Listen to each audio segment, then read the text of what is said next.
At a ritual where 14-year-olds receive abilities from the goddess, a boy who recently recovered memories of a past life kneels as the priest leads the ceremony and waits for the ability to be revealed, which turns out to be tame. He can control animals like horses and pigeons, and his peers mock the skill as useless, while his father, shocked, cannot accept that someone from the famed family of swordsmen would receive a non-combat ability and angrily calls him pathetic and unworthy of the Albion name. His brothers taunt that his failure makes life easier for the heir. The boy lowers his head and begins to remember his past life. An elder tries to comfort him by saying there is always a reason for the power received, and he reveals himself as Rest Albion, a character from a game he played in his past life. Realizing he had been reincarnated as a villain rather than the protagonist, Rest remembers that in the game's story, he gets killed by a high-ranking member of the Demon King's army midway through, which worries him about his fate. And because he thinks every route ends with his death, and knows the game well, he understands that every path leads to the same power he now has. So trying to stay calm, he recalls that the Tame ability was originally meant to control farm animals, but his version is special and much more powerful, and he discovers it can actually control monsters.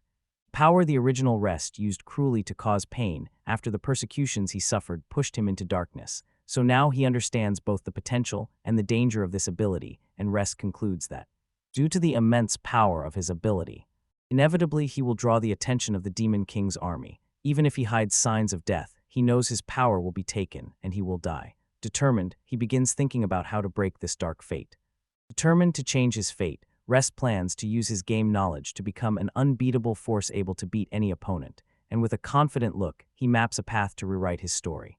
During a family meal, he notes there is only 1 year left before the story's events begin and vows to survive, knowing he has a long list of tasks to escape his death. A report on the Albion family shows Edward and Sidward eager to train, and their father Gad Albion praising them, while Rest, the fourth son, watches silently as the first wife Jera belittles him and calls him useless. He stays calm and keeps eating. At the table, the brothers mock Rest, suggesting he become an animal caretaker or a coachman, and their father treats him with disdain and refuses to listen, so Rest keeps his composure, thanks them for the meal, and leaves as the taunts continue. 1 week after recovering his memories, Rest begins testing the world's rules alone and confirms he cannot see status values like in the game, but he finds the evolution system works and that defeating monsters really strengthens his abilities.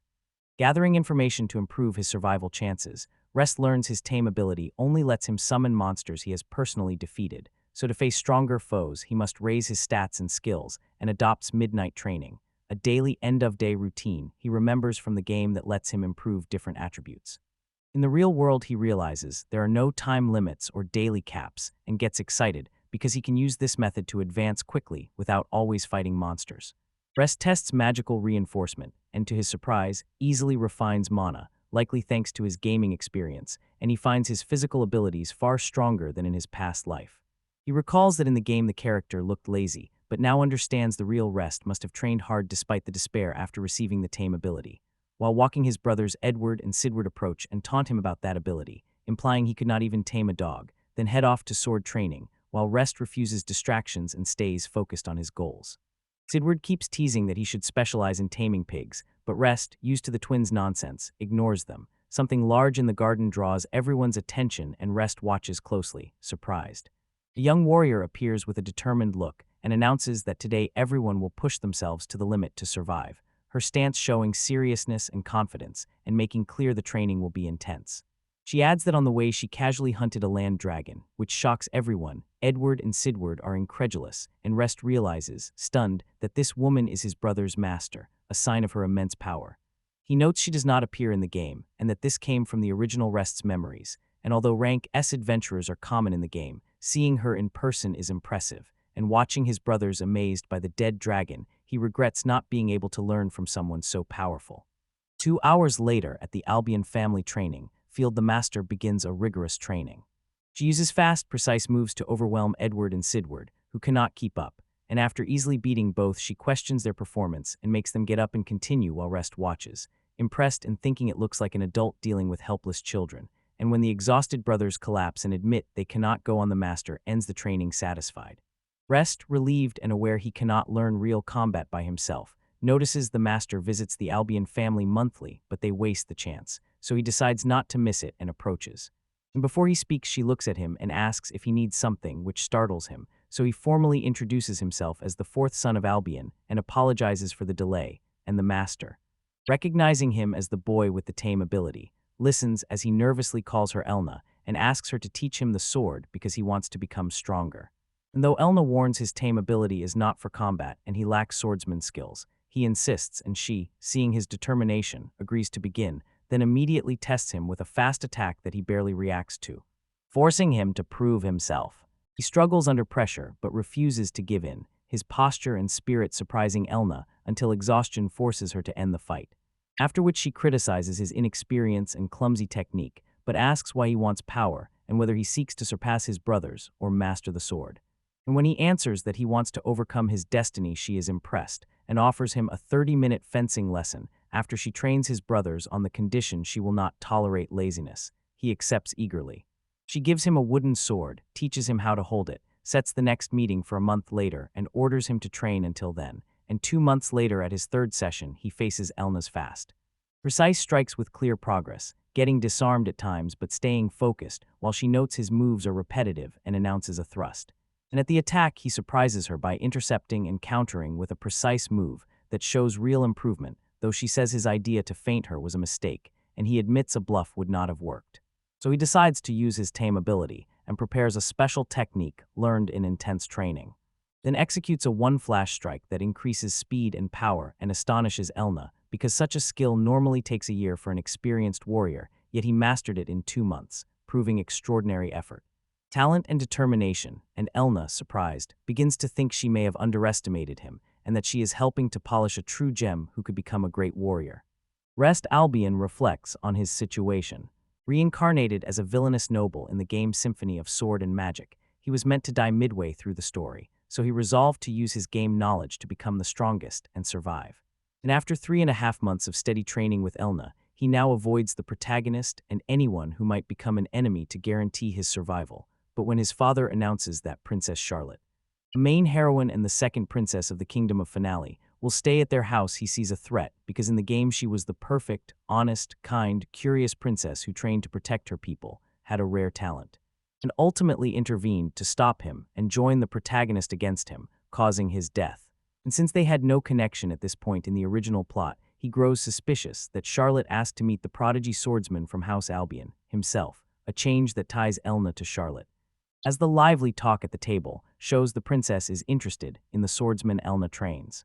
Rest realizes the script changed because he chose to train with Elna, which drew Charlotte's attention and shifted the story, and he concludes that among the swordsmen of his generation, only he could have sparked her interest, while his brothers think they might be praised, but he knows Elna could not have meant them. 2 weeks later, on Charlotte's visit day, Rest prepares nervously because the meeting could affect his future and might trigger a dangerous death flag if he crosses her, yet he cannot be absent without permission. So when his brothers mock him and claim the princess would never care about someone like him and is here only for them, he sarcastically thanks them and decides to use the time to train, planning to test his taming ability by defeating monsters and turning them into subordinates even with just a training sword. And he considers exploring the Arctic forest inside the Albion lands where monsters live, but remembers entry is forbidden until Royal Academy enrollment, so he puts the idea off and walks away as the reception begins. Charlotte arrives with grace and charm. Gad Albion thanks her and mentions a new ability she gained, and Rest's brothers openly admire her as she remains elegant and friendly. Then she asks to see the brothers' sword skills. The proud twins eagerly agree. Gad orders them to the training field, and Rest watches, thinking the Princess of the Sacred Sword's presence could further change events. Brothers perform quick synchronized moves, but Charlotte watches calmly and finds their level unimpressive despite their 6 months training. And when a lady-in-waiting asks for her opinion, Charlotte stays polite but attentive. Brothers notice her lack of excitement, and one suggests fighting real monsters to keep her interest, proposing to go to Arctic Forest and claiming they know it though it is their first time. Arguing, their father asked them to win the princess's favor, and after exchanging looks with her attendant, Charlotte accepts, and the brothers enthusiastically promise to protect her. The group enters Arctic Forest. Charlotte scans the darkening trees with concern, while everyone follows in silence and tension grows. And when she asks if another Albion near her age is not coming, the question surprises the twins, who explain Rest stayed away because he feared failing their father, mentioning his tame ability and arguing he would not catch Charlotte's eye, which makes her thoughtful and prompts her lady-in-waiting to notice Charlotte's sudden interest. The party then meets a pack of rank gray wolves. They attack together. The wolves rush and knock one young man off balance, but after the skirmish they regroup. The girl says the wolves were less impressive than expected, and the maid warns the wind shifted and tells them to retreat and take the young lady back for safety.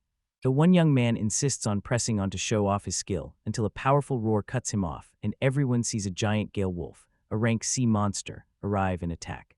The group scrambles, one man is struck and thrown aside. The maid decides to stay and hold the beast while ordering the others to carry the young lady to safety. They flee, but an even larger wolf blocks their path. The girl tells everyone to prepare to counterattack. The young men panic as the wolf charges, and one swing is easily deflected, making them realize they cannot win. And when a man falls, a determined young woman draws her sword and charges alone, trusting Estelle will arrive. But the wolf uses wind magic. She is disarmed, yet she gathers herself and begins casting holy magic to keep fighting.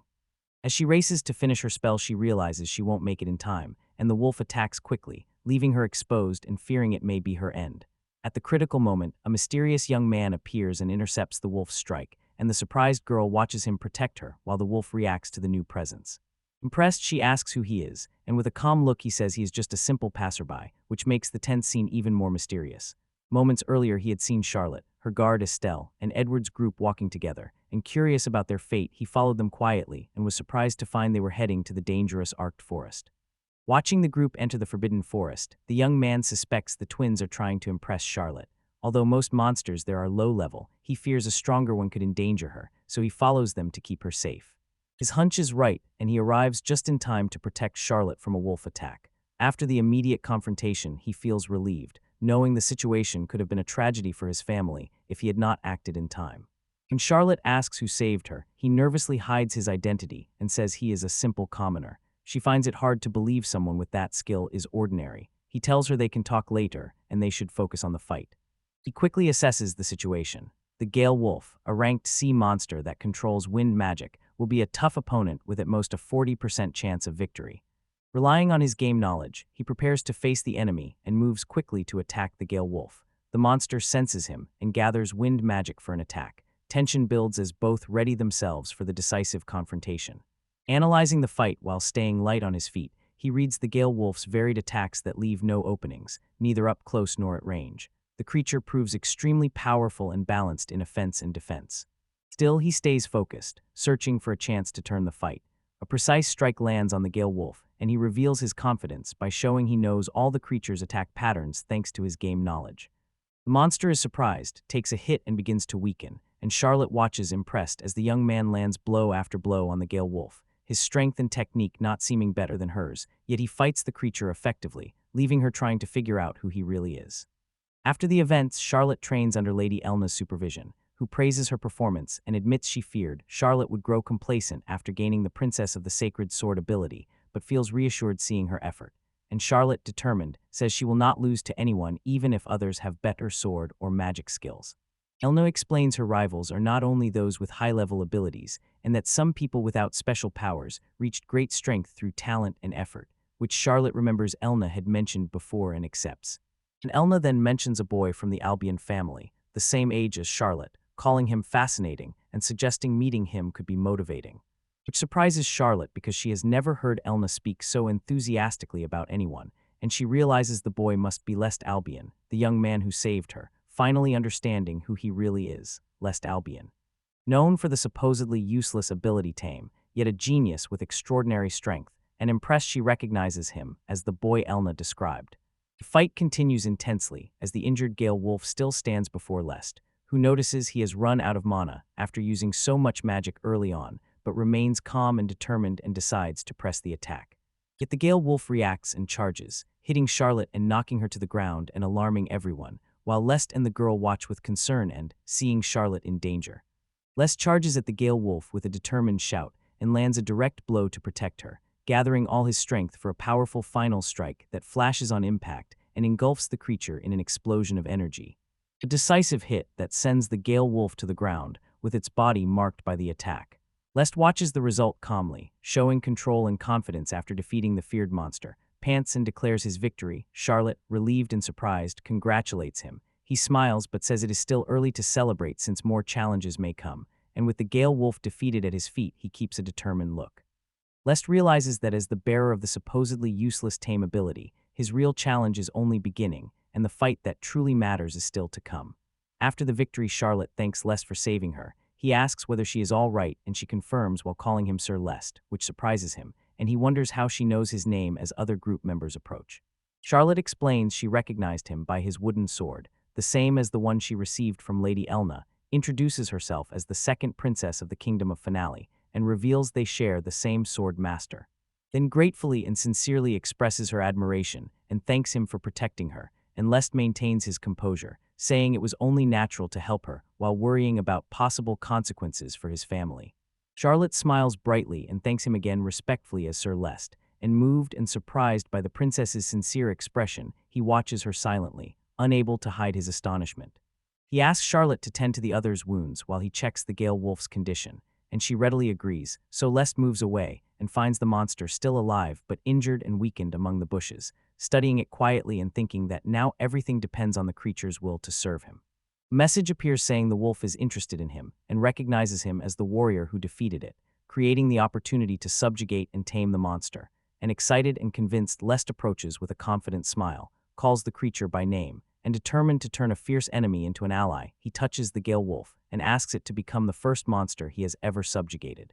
The injured beast emits a low growl showing acceptance and respect for its new master, and the subjugation is completed, a message informing Lest he will receive part of the tamed monster's power, after which he gains the wind magic ability and expands his capabilities, and in addition he receives the skill dimensional resonance as a reward for his first successful taming, feeling magical power flow through his body. Now excited by the new possibilities, Lest's taming ability not only subdues monsters, but also lets him acquire their powers. Every tamed creature increases his physical abilities, and if a monster has unique skills, like the Gale Wolf's wind magic, he can use those too. He remembers how chasing power in the game once cost him everything, and now determined to follow a different path, he values training and effort, so with each monster he tames he grows stronger. Convinced he could become the world's strongest with this ability, Lest gives the Gale Wolf a simpler name, calling it Geralt as the wolf answers with an excited growl, then asks Geralt to stay hidden while he tests his new dimensional residence ability, opening a portal to a vast alternate space and preparing to hide Geralt inside, but before he finishes, a voice calling to Charlotte catches his attention. Stella runs to Charlotte, relieved she is unharmed, and Charlotte explains that a second Gale Wolf appeared but they managed to drive it off. Estella asks whether Charlotte fought or someone protected her, and the others are shocked by another monster while Estella shows relief. Charlotte says she did not drive the monster away and points to Lest, revealing he protected her. Estella asks who he is, and Charlotte introduces Lest as a member of the Albion family and states he saved her.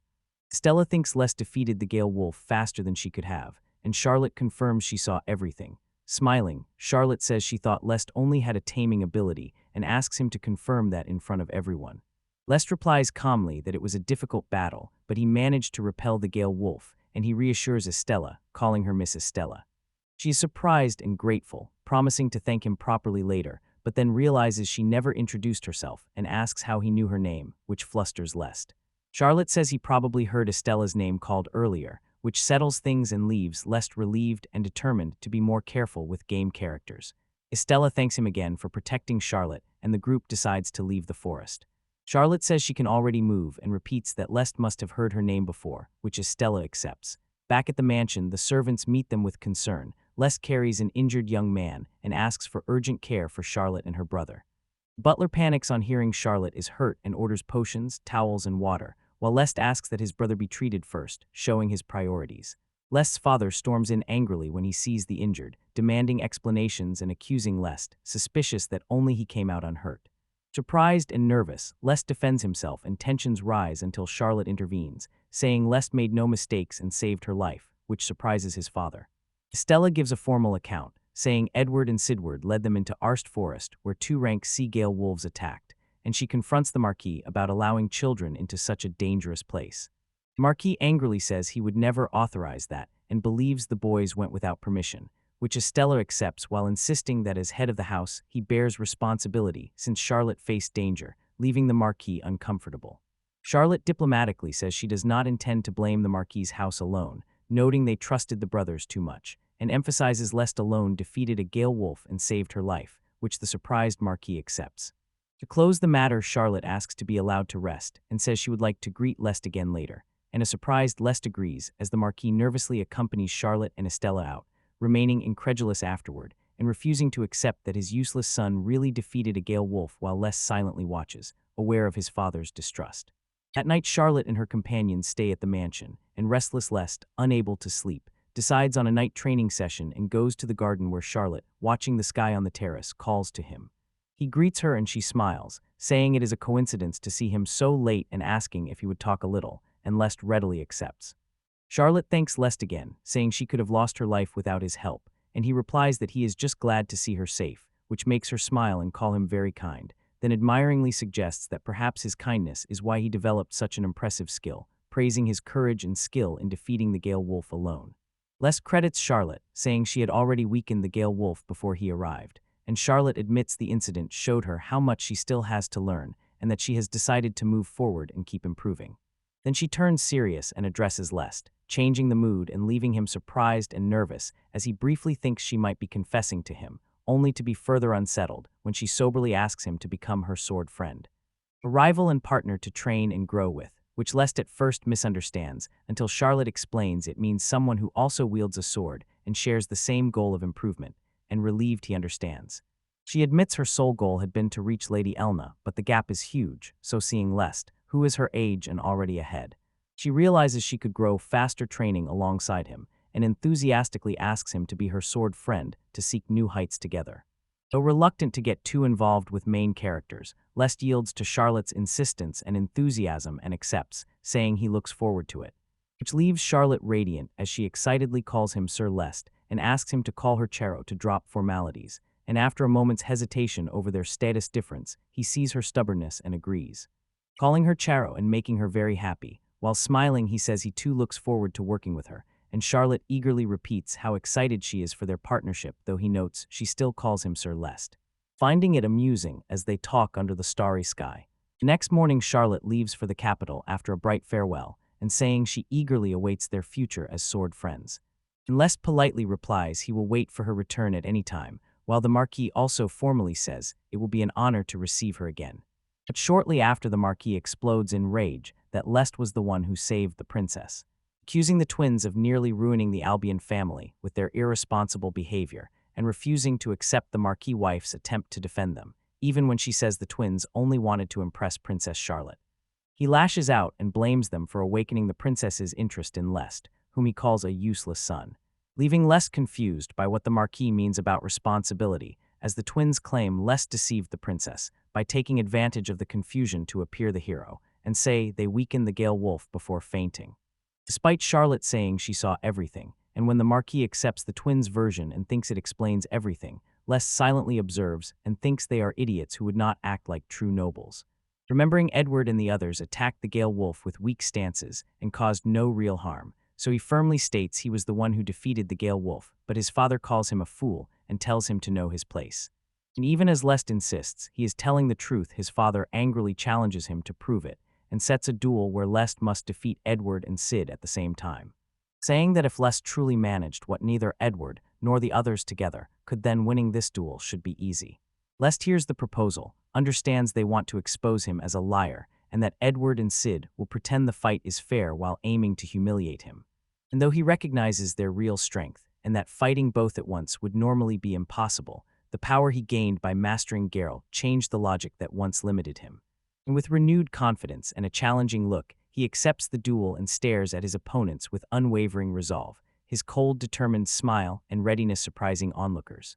Soon after, a confident woman appears and assumes the role of official witness to the duel, adding seriousness as she arrived after an urgent message about an attack involving her students and interrupted her duties to check personally, showing she tolerates no threats to her pupils, and she reveals she has been giving private instruction to a third student by special request, and thus legitimizes her role as witness since she is connected to all three combatants.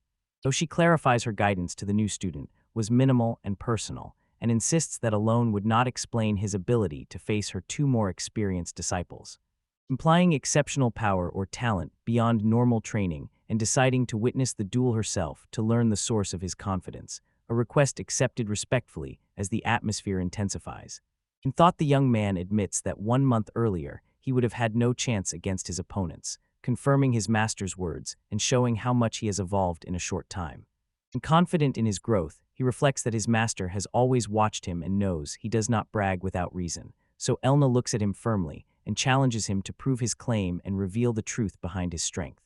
And he responds respectfully, accepts the challenge, and wields the wooden sword she gave him as a symbol of their bond and learning, which the others notice and recognize him as her direct disciple, heightening the tension. And despite the disadvantage of fighting two opponents with real weapons, he remains steadfast and says his confidence comes from the power he gained after taming Goral, a force that enhanced his physical abilities. Granted mastery over wind magic and the ability to tame creatures, Lest is ready to prove his strength, yet he hides much of his power and keeps a different card up his sleeve, smiling as he holds back his true trump. And at the master's signal, the duel begins with his opponents charging while he stays calm and prepared to reveal his real skill. The fight opens with explosive speed as one brother lunges in, confident he can win alone, but Lest notes the pace and, unafraid, uses agile, precise movements to surprise them with flawless defense that leaves the attacker briefly stunned by his speed and technique, and frustration grows when every strike is neutralized and no blow breaks his steady posture. So the second brother joins with a crushing strike meant to end it in one hit and mocks a wooden sword against steel, yet Lest blocks without hesitation, and a strange smile crosses his face as he prepares to show his trump. And when the blades clash, the wooden sword holds against steel, leaving the opponent shouting in disbelief, while Lest smiles confidently and reveals his secret. A mana control technique called Mafil that channels magical energy into the smallest parts of an object to greatly increase its durability, a skill the opponent never learned in basic training. Mafil is not new to Lest. It came from his earlier game-style training, but true mastery required vast mana and refined control, so he trained daily to improve his manipulation.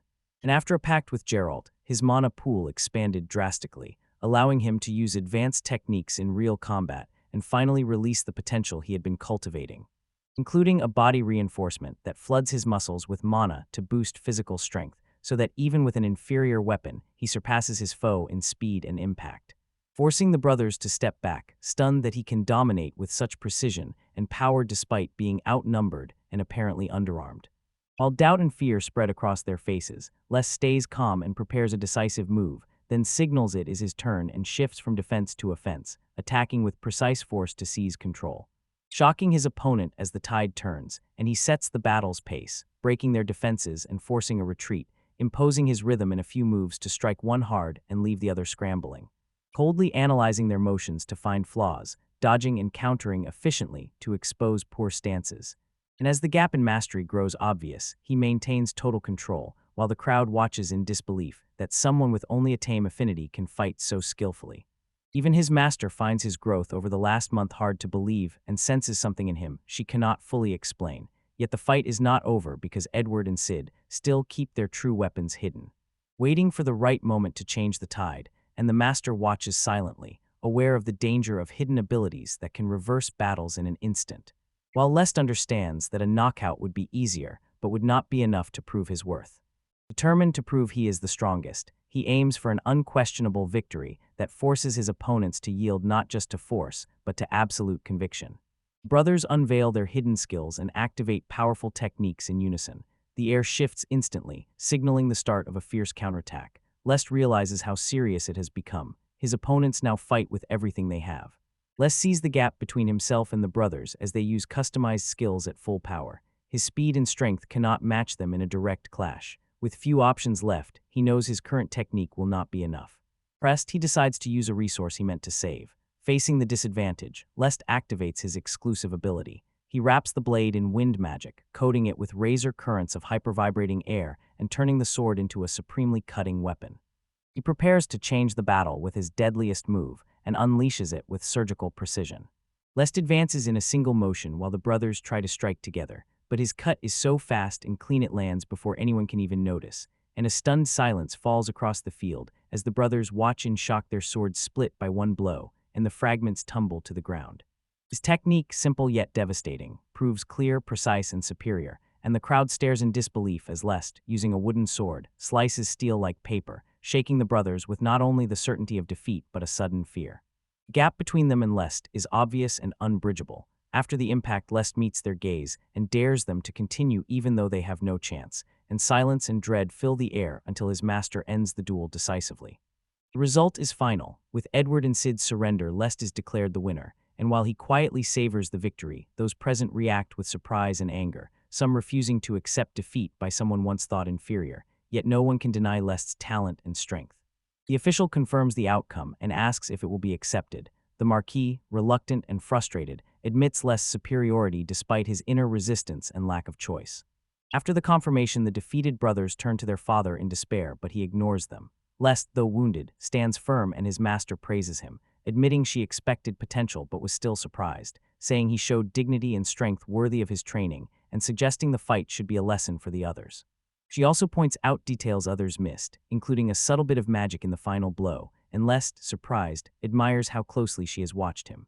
Later, she asks a quiet question about a brief hesitation before the final strike, wondering if he considered another way than breaking their weapons. Lest admits there were alternatives and that he could have won without using his most advanced technique. He thinks back and realizes he might have redirected the brothers' attacks rather than destroy their swords, but fully blocking their moves would have been risky and could have caused them to hit each other, which he found unacceptable. Each option had consequences, and he chose to shatter their weapons with his special move to avoid later conflicts or complaints. In the end, he accepts his master's total awareness. Nothing escaped her watchful eye, and he humbly admits he still has far to go before matching her level. Elna smiles at his honesty, proud and amused, reaffirming naturally that she is his teacher, and the moment seals their mutual respect as she ruffles his hair in a caring gesture that makes him a bit shy but happy, ending the duel's tension with genuine smiles and laughter. Back at the Albion house, Lest secures his place and calls for Geralt, the creature crucial to his rise, and the imposing ally bursts into the cramped room trying to enter, causing a commotion that makes Lest laugh as he promises to come out. Exhausted but smiling, he steps outside where Geralt waits calmly, and Lest hugs him gratefully, knowing the beast played a key role in the victory. Despite the win, he looks ahead, knowing today's strength was only a start and that the future will demand more. Reflecting, he discovers a major limit. He's reached the maximum number of creatures he can control, so to grow, he must overcome that bottleneck and expand his limits. Resting beside Geralt, he thinks about the constraints of monster taming. Powerful but limited, the technique needs constant development. He remembers in the game he could control only 5 creatures, which made him strong but vulnerable if he lost allies, and now he sees he must balance strengthening his monsters with improving himself. Les knows he must grow on his own to avoid repeating past mistakes. Night training helps, but fighting monsters is essential to gain real experience. Reviewing his progress, he sees that taming Geralt has pushed his strength close to a rank B warrior, even though he is still officially rank C. Les wants to face the monsters of Alsthorst, but knows he cannot right now, and he already has a specific target in mind to tame as his next companion, showing firm determination. He surprises everyone by defeating Edward and Sid in a duel despite being outnumbered, using advanced techniques and precise mana control to neutralize the brothers' attacks without causing serious injury and choosing to destroy their weapons. And after the victory, he is declared the winner and gains respect and prominence within Albion House. He then considers his next steps, resolved to increase his power and skill to face a new mysterious monster hidden in Alsthorst. 3 months earlier at the Divine Oracle ceremony, he received the Tame ability, which the traditional and renowned Albion swordsmen regard as useless for combat, and the Patriarch saw it as a shame, removed Lest from the list of successors, and formally disqualified him as heir, a rigid decision the Patriarch later reflected on as a way to assert his authority. Lest exceeded all expectations by becoming a powerful warrior who defeated a Gale Wolf and even drew the attention of the second princess, leaving the father frustrated, consumed by pride and fear that Lest's rise will tarnish his authority and expose his mistake in disinheriting him.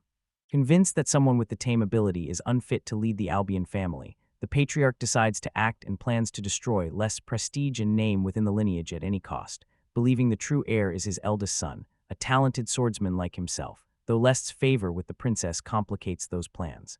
Blocked from removing him directly, the Patriarch searched for an indirect way to end his claim to the succession, and when a plan came to him, he was sure it would work. Determined to remove Lest, he aimed to put Lest in harm's way, even by causing an irreversible injury, and he turned the recent disturbance in Alsthorst into a trap. The next morning, Lest was surprised to receive a direct order from his father to investigate Alsthorst, and despite the odd timing, he accepted the mission as a chance to sharpen his skills while still doubting his father's motives. Lest's father claims an emergency and points to Gale Wolves in shallow areas to justify sending him to Alst Forest, but Lest, who knows the region well, finds the excuse forced and suspects a hidden motive. Father plans to send him where rank B or higher monsters dwell, then blame Lest's arrogance if he dies to get rid of him while keeping appearances. Yet Lest accepts the mission despite knowing the trap because he sees authorization as a rare chance to grow and vows to turn the trap into an advantage, preparing to explore the superficial layer. The safest zone with weak but potentially surprising monsters. Summoning Geralt from his dimensional residence and readying for his first battle with his partner, while showing confidence and affection, and explaining that the tame ability strengthens both tamer and monster and scales with the tamer's growth. He keeps a wooden sword to neutralize foes without killing, and when needed uses his special move Mata Kazutachi for extra cutting power, then reacts swiftly to an unexpected threat from the vegetation. A rank D Firebird out of the sword's reach, and calmly treats it as a chance to train wind magic, striking it mid-flight with a precise wind shot that triggers a mysterious reaction and surrounds the enemy with unusual energy as Lest feels lighter and a pleasant flow of energy announce his first level up. Realizing he gained experience now because he finished the monsters properly and also earns points from creatures defeated by Geralt, which speeds his progress while he steadily trains wind magic he could not practice at home and grows rapidly in power. Over a week Lest and Geralt face many strong monsters in Alst Forest and become so dominant that the superficial layer no longer offers challenge or experience. And though he considered advancing without permission, his superior tells him he will be sent to deeper layers starting tomorrow because of his rapid progress, a mission he accepts. And the next morning he and his companion get authorization to explore the intermediate layers where monsters rank C to G and are stronger, which he meets confidently and uses to reach rank B strength. But after a week a powerful Cyclops suddenly appears, and excited by the challenge he signals the attack. His wolf responds. He opens with a powerful wind blast that hits the Cyclops and coordinates with the wolf's charge and bite. A tactic working to leave the enemy vulnerable as he continues the synchronized assault. Seizing the opening, the young man strikes with wind magic and breaks the Cyclops' defense, landing a solid hit that leaves the monster wounded and shaken. The Cyclops, desperate, prepares a special eye ray. The young man recognizes the move, times it, and gets ready to dodge, but instead chooses to meet it head-on and casts a stronger wind spell to test his strength. As the Cyclops fires, the young man's magic intercepts the ray, and their clash causes a massive explosion of energy. Both fighters strain against the impact and feel the pressure of the battle. The combined assault of the young man and his wolf weakens the Cyclops, who screams in pain and tries to cover itself. Taking the opening, the young man advances with a direct strike, while the wolf roars and prepares a finishing attack. The wolf strikes fiercely and lands a decisive blow, and the Cyclops falls defeated and covered in wounds. The young man watches with relief, acknowledging they passed the challenge, and praises the wolf. Suddenly, he senses a different energy in his body, and a confirmation appears showing he has reached a new power tier. After leveling up, his monster-taming capacity increases, allowing one more ally. Excited, he already thinks of a creature in the depths of Arced Forest, even though he lacks permission to enter and wonders if he can wait. He tells the wolf to rest, since tomorrow they will face their strongest opponent yet. Determined, he reveals his next target, a legendary creature of the country, a dragon. The next day, without official permission, Lest went deeper into the forest on his own. With Gorel, he cut through the shallow and middle layers, defeating even B-rank monsters along the way. They finally reached their destination deep in Ulster Forest. Lest and Gorel finally reached their destination deep in the forest. Filled with keen anticipation, it mattered less because someone formidable awaited them. The Black Dragon's arrival marked the start of a new and dangerous trial waiting for him inside. Let's face the overwhelming presence of the Black Dragon as its power radiates through the ruins. He realized that despite its terrifying aura, it was only a juvenile and far from full strength. Still, the immense pressure it gave off made it clear this was no ordinary enemy. Les faced the young Black Dragon, knowing it was only a fraction of its true power, and that when fully grown it would exceed 100 meters and wield devastating power.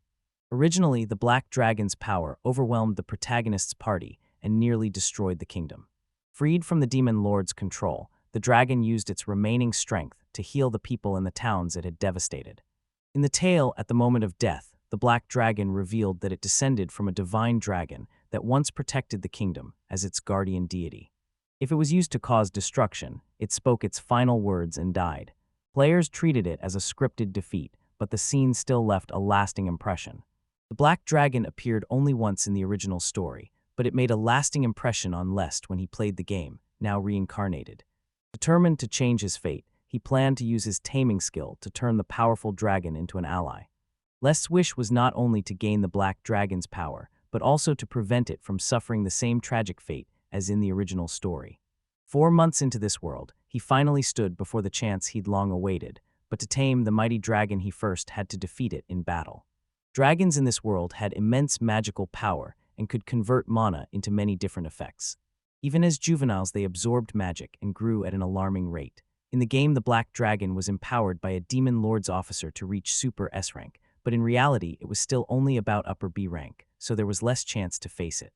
Standing beside Goral, let's believe that together they had a real chance against the black dragon.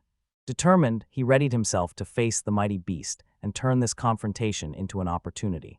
The black dragon's crushing presence dominated the battlefield, but still stood firm with unwavering resolve. Calling Geralt to his side, they charged forward to face the mighty beast head-on. Les and Goral sprang into action to pull the black dragon from the sky, and with fierce determination, they unleashed their combined power to force the beast down onto solid ground. It unleashed a multiplied cyclone blast, unleashing a massive wind storm straight at the black dragon. The overwhelming force tried to break through its defenses and bring the mighty beast down from the sky. The black dragon answered with crushing power. A single flap of its wings scattered Lest's powerful attack, leaving Les stunned by the vast gap in strength between them. They held their ground against this young dragon, despite the black dragon's overwhelming display of power. Unfazed, Lest had expected that strength and was ready to face it head-on with Geralt at his side. The black dragon unleashed a devastating breath of pure mana, meant only to destroy. Face the terrifying blast head-on, fully aware of the overwhelming danger and ready to counter it.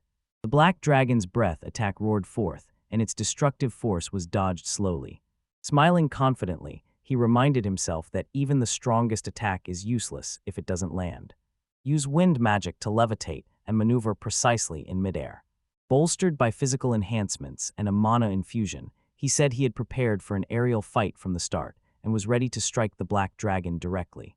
With his blade empowered and multiplied, he was less often struck down by fierce blows from above. At the same time, unleashing gravitation magic, he pinned the black dragon, forcing the beast under immense pressure as their battle escalated. A powerful strike from Lest brought the black dragon down. Its immense toughness left it mostly unharmed. Noting the blow did little damage, he quickly ordered Geralt to strike again. Geralt responded, lunged fiercely at the black dragon, hitting it hard in a coordinated follow-up attack. Not even Geralt's claws could pierce the black dragon's tough scales. It showed the battle's immense difficulty. Standing together on the same ground, Lest and Goral saw how overwhelming the dragon's strength was. The black dragon dominated the battlefield, its sheer aura pressing down on both Lest and Geralt. The battle's true scale was undeniable. The black dragon growled, its huge eye fixed on Lest. Instead of faltering, Lest met the beast with steady determination, standing up to its overwhelming power without wavering. He later said his earlier strikes were only the beginning. Standing beside Geralt, he braced himself, signaling the true start of their battle against the black dragon. Forced down once, the black dragon stopped trying to fly and instead confronted Lest and Geralt on the ground. During the fight, Les felt a surge of exhilaration. In the game, the black dragon was always under demonic control, but this fight was different, raw, unrestrained, and real. Facing the black dragon head-on, exhilaration made his heart race. The clash with such a powerful foe stirred his fighting spirit, and he instinctively tightened his grip on the wooden sword, ready for the decisive battle. He met the black dragon head-on, thrilled by the fierce fight. The thrill only increased his hunger for more, but deep down he realized it went beyond battle. It was something far greater, and his true goal revealed itself, not just a fight. Instead, to tame the black dragon, he freed it from the tragic fate that awaited it and turned its sorrow into a new path at his side. Determined, the boy and Geralt readied themselves for the decisive clash, knowing victory was the only way to change the black dragon's fate. The black dragon's attacks were fierce but left many openings, so he and Geralt managed to dodge, and as the battle continued, he began to sense something wrong. Realizing the fight was more complicated than it first appeared. Though the black dragon was only a juvenile, its status as the king of magic should have made the fight overwhelming. Instead, the battle felt oddly easy. The dragon didn't fully try to strike them, seeming to hold back on purpose. A strange pattern emerged in the battle. The dragon's attacks were powerful and hard to dodge, but they still felt restrained, like its breath attack. It became clear the creature was not fighting at full strength. confirming a deeper strategy behind its actions. The black dragon unleashed all its power, charging up for a devastating breath attack. An overwhelming burst of force showed it was no longer holding back. This marked a critical turning point in the battle. The black dragon's devastating breath lit the battlefield in blinding light, and the warrior stood firm with steady determination, refusing to yield as the tension peaked. Brute strength alone wouldn't be enough to tame the black dragon, he realized. This was no ordinary foe. It demanded more than power and required a true bond. Sheer power could never subdue the black dragon, he realized. To win and truly tame it, he would need something beyond brute strength. The black dragon's aura pressed down, and the battlefield grew tense, but the beast seemed to hesitate instead of striking. Heat surged around him as overwhelming waves of magical power filled the air. Doubt hit him. His prediction had failed, and the black dragon's immense power was about to obliterate him. When the magic pressure eased, he realized he was unharmed. Before him stood the black dragon, radiating power, but holding back its full strength, and he felt relieved yet certain. That confirmed his suspicion that the creature was not trying to kill. He realized the black dragon never intended to hurt them. Strange, seemingly random attacks confirmed his suspicion. The breath attack, though overwhelming, matched his hypothesis. That was the one assault he could endure, proving his prediction correct. He realized the black dragon's breath had been a trick. Deadly in appearance but hollow inside, crafted with precise magical control. Only a being known as the King of Magic could accomplish such a feat. He was most puzzled by why the dragon had gone to such great lengths. He discovered the truth. The black dragon had been testing him and respected his strength, wisdom, and acknowledgement of its pride. A message appeared stating the dragon could now be tamed, giving him the chance to bond with the mighty creature that carried its ancestors' legacy. The black dragon didn't want to hurt the innocent. It wanted to stop its power from causing needless destruction. By respecting the creature's pride, the protagonist earned its trust, and the black dragon accepted him, allowing itself to be tamed. Offering his hand to the black dragon, the young warrior said his mission was to protect its pride from being tarnished. Confronted with such sincerity, the mighty beast stopped, quietly acknowledging the resolve standing before it. The warrior reached out and laid his hand on the black dragon. He asked it to fight beside him from that day on, with a powerful roar. The dragon agreed, sealing their bond as allies. When the bond formed, a massive surge of power washed over the warrior. Stunned, he tried to understand the strange force overtaking his body. He realized something far greater was beginning to wake inside him, and as the pact with the black dragon took hold, an overwhelming surge of magic rushed through him, sharpening his strength, senses, and very being beyond anything he had known, proving the true meaning of taming the King of Magic and giving him power unlike anything before. The taming succeeded. The young man received a portion of the black dragon's vast power and gained the trait called Dragon's Blessing. New strength flowed through him, marking the start of a greater destiny alongside the legendary creature. The young man acquired the Dragon's Blessing trait, giving him resistance to status effects and mastery of advanced magic control. He learned miniaturization after successfully taming it. The dragon's abilities from the game came back to him, and he realized it could manipulate magical concepts, though he couldn't access all of its skills yet. He realized that, unlike in the game, this black dragon was still young and hadn't yet mastered all its abilities. As it grew, it could give him even more power. A thought filled him with excitement and resolve. He chose a proper name for the black dragon. Like Geralt, after weighing his options, he settled about calling it Noir, granting the mighty creature an identity that matches its strength and presence. After naming the black dragon Noir, with Geralt he shared a moment. He acknowledged that Geralt's support had enabled him to recruit such a powerful ally. Alongside Noir and Geralt, he built a bond of trust. He was determined to face the challenges ahead with his newfound allies. Restoring his full size, Geralt surged toward the enemy, ready to fight alongside his master in Noir. The game's explanation of the Arced Forest came back to him, a place where dark magic pooled, drawing powerful monsters and even summoning demons. Demons were beings of pure soul and magic from the demon realm, feared for their immense power and cruelty, and he realized his connection to them ran far deeper than he wanted. Noir's secret duty as the King of Magic was to purify evil energy and prevent demons from being summoned. For years, Noir quietly protected the country's people from the shadows. The protagonist accepted the mission and urged Noir to keep protecting everyone. After forming a bond with Noir, the protagonist asked the dragon to lend its power when the time came, and Noir accepted. It was confirmed that a summoner and their beast. They stayed linked by an unbreakable path, and the bond between the summoner and their beast deepened, letting them sense when the other was in danger and rush to help. This connection suggested he could summon familiars at will, and the skill would sharpen as he tamed more monsters, just like in the game. After taming Noir, the protagonist got huge stat boosts and the dragon's powerful blessing, making the achievement more than worthwhile. After the battle, he prepared to return home with Geralt, satisfied with the gains from the encounter. To test the new miniaturization ability gained from taming, the protagonist used it on Geralt. The massive wolf suddenly shrank into a tiny, chibi version of himself, surprising them both with the drastic transformation. The protagonist tried Geralt's miniaturized form and found it both practical and unexpectedly cute. With the wolf now small, he realized living together in the mansion would be much easier, though the sudden return to Geralt's. The beast's massive size reminded him of its true nature. A monstrous demon suddenly appeared and charged the protagonist with terrifying speed. Reacting instantly, he dodged, realizing the overwhelming threat facing him and, realizing this was no ordinary foe, the enemy revealed itself as a gargoyle. Classified as an upper-tier B rank, it matched Noir in strength. The gargoyle was a formidable foe not to be underestimated, and its extreme resistance to physical attacks made normal strikes nearly useless. With a wooden sword, this was the worst possible matchup. Its speed made escape impossible, so the only option was to face it head-on in battle. Amid the heat of battle, Gorel leapt forward and ended his miniaturization, returning to his massive form with renewed size and strength. He charged straight at the gargoyle, ready to strike with all his strength. Geralt unleashed a cyclone blast that sent fierce winds spiraling toward the gargoyle.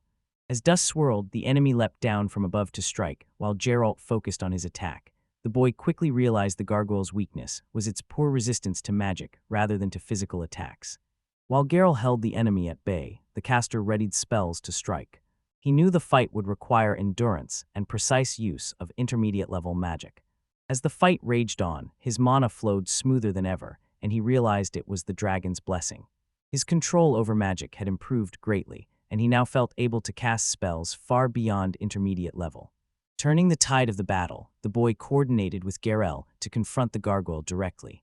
The beast charged, and Gorel drew its focus, giving the boy a crucial opening as he channeled his power to trigger miniaturization. Bracing for a fast, unexpected counterattack, the boy cast a powerful wind spell, drawing on the advanced magic granted by the dragon's blessing. Using arrow bursts, a high-level technique, he trapped the gargoyle in a violent windstorm, overwhelming it with raw magical force. A massive vortex formed from the spell, ripping through the battlefield with devastating force. They watched in shock as an overwhelming power far exceeded their expectations. The trees cleared, and he stood in awe at the aftermath of his magic. The once threatening gargoyle lay completely destroyed by a single strike. That proved the dragon's blessing granted overwhelming firepower. He realized taming Noir had greatly expanded his mana and given him immense power. This was the true gift of forming a pact with the King of Magic. Now confident, he realized how special their bond had become as Geralt stood proudly by his side. After sharpening his swordsmanship through training and gaining immense magical power by taming Gorel and Noir, he was sure he was on the path to becoming the strongest. Fueled by steady determination and new strength, he resolved to climb step by step to the very top. The estate hosted a royal visit. Guests were warmly welcomed, despite their sudden arrival. They exchanged courtesies and reassurances and formally presented a gift from the Lord. Princess Charlotte, the second princess, arrived at the Albion household to keep her earlier promise of sword training, beginning her visit. Lest Princess Charlotte went to the Albion household for the promised sword training, and despite others trying to win her favor, she kept her appointment with Lest. He led her into the grand training hall, where their practice would begin. It showed how close their bond was beyond formal titles. During their training, Princess Charlotte remembered Elna telling her about Lest's duel. Defeating Lord Edward and his ally won her praise, though she did not know about the unfair circumstances he had faced. Lest chose to remain silent and not reveal the truth. Princess Charlotte said she was determined, after 2 weeks of hard training, to face Lest. Face the challenge with confidence and, on the maid's signal, avoid losing easily. Their duel was about to begin. Charlotte attacked with determination. Her strike was swift and sharp. Lest easily blocked her blow, noting the strength behind her improved swordsmanship during the duel. Les noticed how much Charlotte had grown in just 2 weeks. Once equal to Edward, she now far surpassed him in the others. The improvement was rapid and remarkable. It became clear to him that her extraordinary growth revealed the main heroine's true talent. The duel was stopped after an intense exchange, leaving Charlotte exhausted. She admitted surprise at the widening gap between herself and Lest. Despite all her hard training, his strength had grown at an overwhelming pace, far beyond what she had expected. Instead of feeling defeated, Charlotte eagerly asked to learn the same training that had made Les so strong. Impressed by her determination, he still hesitated. He knew he could not reveal the truth about taming or the forest investigation. He had less trouble finding an explanation he could share without revealing the truth, remembering a training method from the game. He decided to call it midnight training. Wanting to improve, Charlotte asked him to make it as hard as possible so she could catch up quickly. Charlotte began her midnight training, which included weight training, sprints, refining her bearing, and prayer while carrying sandbags. And though exhausting, the routine was meant to steadily improve her abilities, so she pushed herself to follow it with determination. Charlotte trained hard with sandbags. Estella admired Lest's daily dedication and steady sword practice. Reminding him that serving as a referee was part of her duty as Charlotte's attendant, she asked him to address her more casually. To close the gap between them, Lest agreed to call her Estelle. He felt a bit awkward because she was older. Estelle thanked him warmly and smiled with relief. Shortly after training, Charlotte is still full of energy. She eagerly asked what task to take on next after finishing training sooner than expected. He gave little thought to how to spend the extra time and considered a tea party, but decided against it to avoid unwanted visitors. Instead, he proposed they explore the castle town together. Charlotte brightened at the thought of visiting the castle town and readily agreed to go. With their next destination decided, the three set off together to explore the lively streets of the castle town. When danger loomed, Estelle offered to protect the princess while someone else dealt with the monsters. Charlotte insisted on joining them in battle because she believed the three would be safer together against the larger enemy force. They split up with Lest beside Charlotte to keep her safe in the fight, while Estelle supported them from the other side. With firm resolve, together Lest and Charlotte charged into battle. Cutting down the enemies more slowly, he impressed the townspeople who were relieved by his arrival. After clearing their side, he and Charlotte regrouped with Estelle to continue the fight. A sudden ambush caught Charlotte off guard when a fang tiger appeared, a monster on par with a mid-class werewolf, and Lest quickly realized the danger and stepped in to back her up before the beast could strike. Another fang tiger appeared, timing its attack precisely. Lest reacted quickly, unleashing a powerful strike to push the beast back and clear the way. Lest prepared to use his wind magic, but hesitated to reveal his hidden strength. Charlotte stepped forward before he could act, channeling her magic and leaving him stunned. Charlotte fired a powerful holy arrow that struck the fang tiger head-on and stopped its advance with overwhelming magic.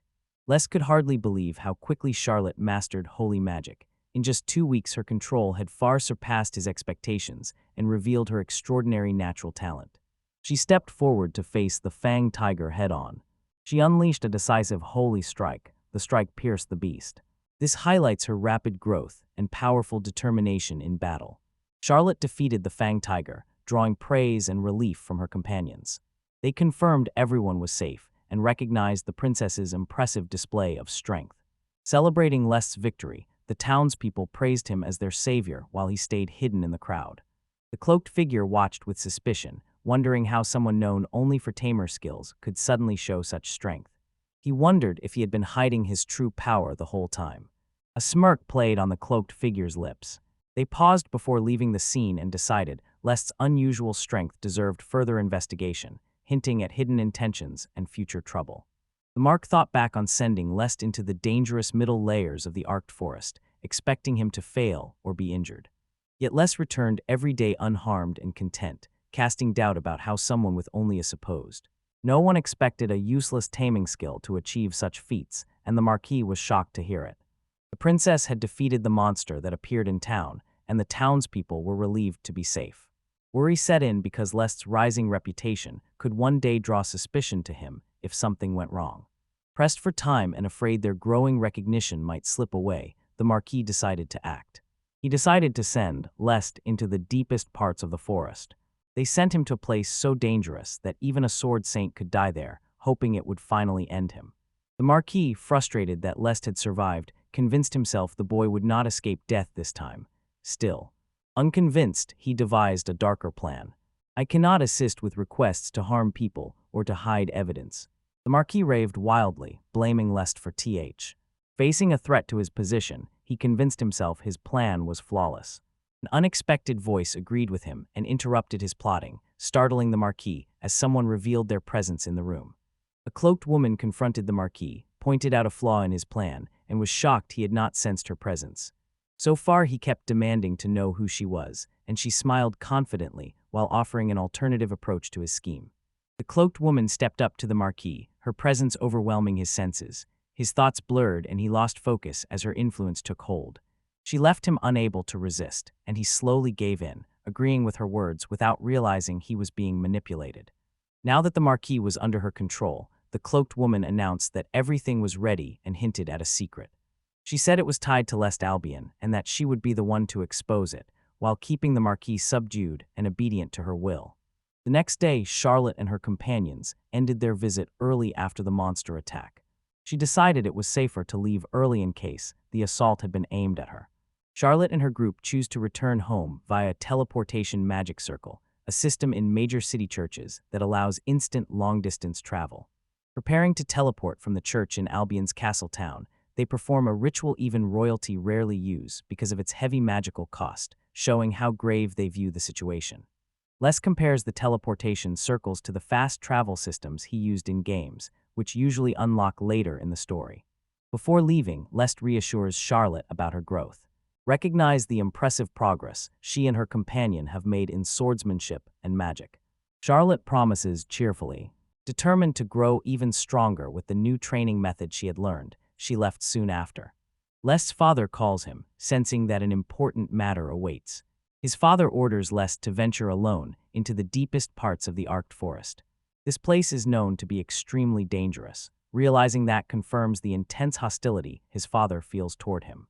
Gad feigns concern, says Les will not go alone, and arranges for a guard to accompany him.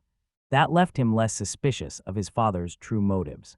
A woman called Lav, a B-rank adventurer, steps forward and says she will be the guard, who will go with Lest into the dangerous forest. Appointed by Marquis Albion to guard Lest, Love notices his uneasy reaction. He quickly shrugs it off, insisting nothing is wrong. Lest's father orders him to accept a guard for his own safety. Lest is compliant. Lest agrees to be escorted by Love despite his doubts and accepts Lav as his guard. They move together into the deep layers of the forest.